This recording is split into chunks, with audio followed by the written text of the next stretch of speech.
ये सी C L, ये है सी, ऊपर सी एल नीचे एच, ऊपर सी, तो एक ही डायरेक्शन में फोर्स लग रहा है ना, एक ही डायरेक्शन में लग रहा है, तो इसका मतलब इसका डाइपोल मोमेंट जीरो से ज़्यादा होगा, होगा ना।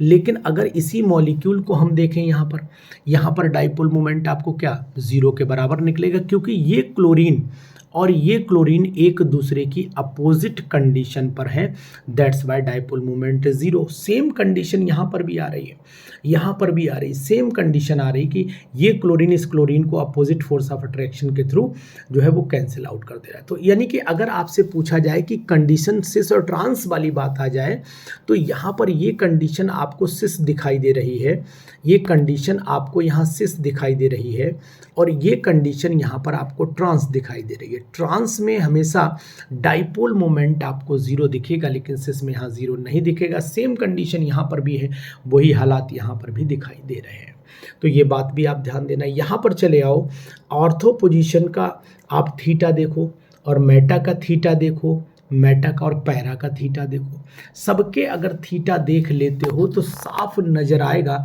मैंने लिखा है कि mu is inversely proportional to theta, mu is inversely proportional to theta.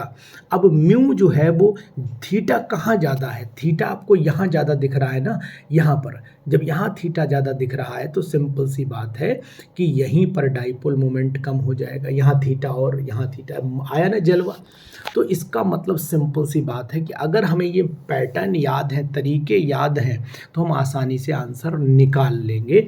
तो म्यू जो है वो आर्थो का ज़्यादा होगा, मेटा का और कम होगा, और पैरा का बिल्कुल कम हो जाएगा। सुपर समझ में आ गया नहीं?